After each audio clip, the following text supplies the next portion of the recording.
So Dr. Manoj Krishnan, Principal and Government Director, for having given me an opportunity to come over here and give a glimpse of associated geotechnical problems with earthquake and sustainable approaches.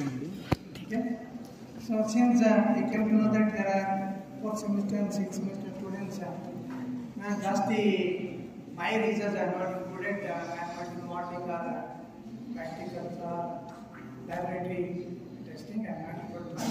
So I have concentrated on giving you what is the overall general trends, what is an earthquake, and then how what are the effects of earthquake and how we will be able to mitigate, or what are the techniques that are available to mitigate that.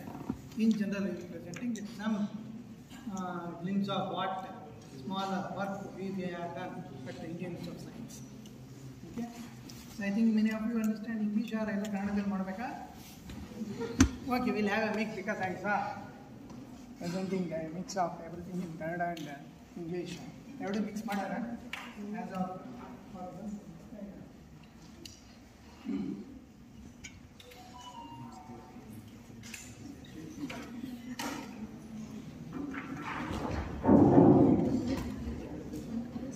So I will be presenting a topic on associated geotechnical problems during earthquake and sustainable approaches for it.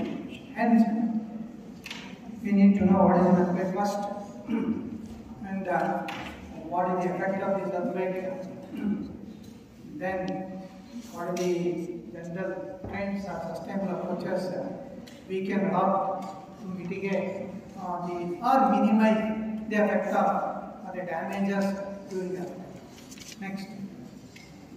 So this is the outline of my presentation. So next. So we know that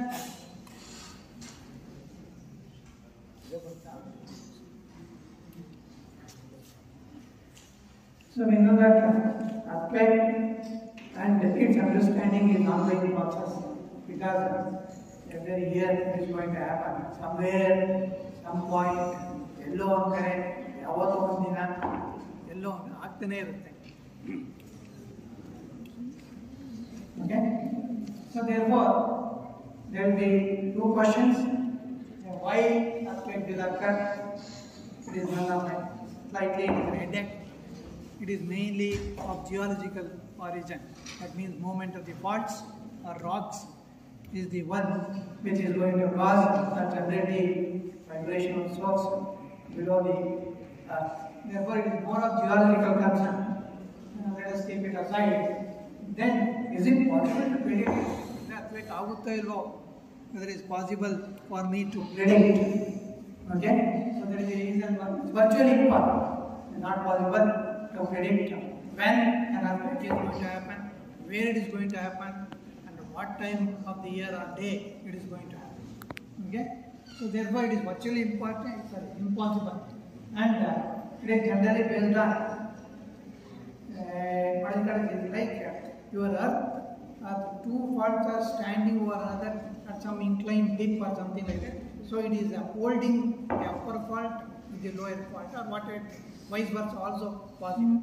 Okay, that means strain energy has been held with at some point yellow on release on. Release on the fault or the rock surface are going to move. Okay, that is, we call it as earthquake has happened, and the point where that happens is called as, and its projection over the ground we call it as epicenter. Okay, so epicenter may be somewhere, the effect of earthquake may be somewhere else. Okay, that is what we need to say. So therefore, how to predict? There are so many models, statistical models, probability models, so many models are available. You can predict, 10 years data, 20 years data, even 100 years of data we can take and somewhere else. Therefore, we have to live in that. Therefore, we need to have a focus how to mitigate or minimize the damages that an earthquake is going to cause both infrastructure. Okay, next. So you can see here, this table shows the magnitude 8 and higher, at least one earthquake will happen in a year. Annual average number. That means definitely one earthquake will happen at least in a year with the magnitude of 8 and higher. Likewise, you can see the very minor magnitude, very vibration, minor vibration. Where is the seismograph in Karnataka? Anybody? Okay. Every day they will measure. They will keep track of the seismogram. Will be keeping track of the vibration that are generated over the earth. Sometimes construction vibrations also will be recorded. I will distinguish which is the earthquake vibrations, which is the construction vibrations, which is the explosive vibration. Sometimes explosion, particularly generate data. Okay, we need to migrate. We need to differentiate. But anyhow, you can see why mitigation techniques we need to develop. What is the importance of mitigation techniques we need to develop? This table shows because at least one earthquake is bound to happen somewhere in the world with a magnitude of 8 and higher. 8 and higher means complete damage. Maybe entire region will collapse. Total damage to the property, total damage to the infrastructure, everything would have happened. Any earthquake with a magnitude of 8 and higher. Okay? So that is the reason why we need to be more prepared. That is off and off. Okay, next. So some of the photos I will show you. So these are 1906 San Francisco earthquake. Many buildings and infrastructure damaged.